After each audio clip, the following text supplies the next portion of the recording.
Le président de la Commission de l'Union africaine, Moussa Faki Mahamat, a appelé le 3 janvier 2024 les gouvernements de la République fédérale démocratique d'Éthiopie et de la République fédérale de Somalie à s'abstenir de toute action qui pourrait conduire à la détérioration des relations entre les deux pays. Moussa Faki Mahamat a demandé dans sa déclaration de respecter l'unité et l'intégrité territoriale de tous les États membres de l'Union africaine. La sortie du président de la Commission de l'UA fait suite à l'accord signé entre l'Éthiopie et la République autoproclamée du Somaliland le 1er janvier 2024 pour la construction d'une base militaire éthiopienne, d'un hub commercial et la location sur 50 ans d'une partie du port de Berbera. La Somalie a aussitôt dénoncé cet accord signé avec cette république sécessionniste qu'elle considère comme une partie de son territoire.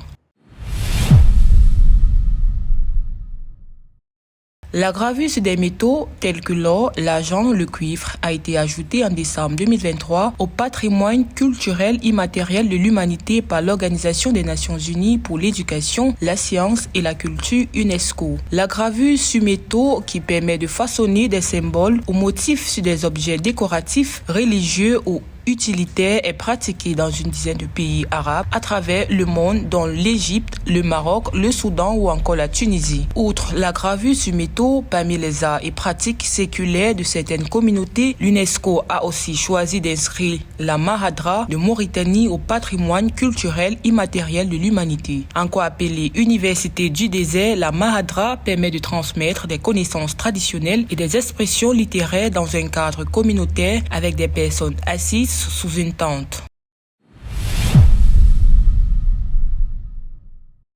La présidence du marché commun de l'Afrique orientale et occidentale, COMESA, actuellement assumée par la Zambie, passera aux mains du Burundi au courant de l'année 2024 lors de la 23e conférence des chefs d'État et de gouvernement de l'organisation prévue dans la capitale burundaise. L'annonce a été faite le 4 janvier 2024 par le ministère des Affaires étrangères du Burundi. Le COMESA, important marché de commerce et d'investissement, regroupe une population de plus de 600 millions d'habitants repartis à travers 21 États membres pour un produit intérieur brut de près de 1 000 milliards de dollars.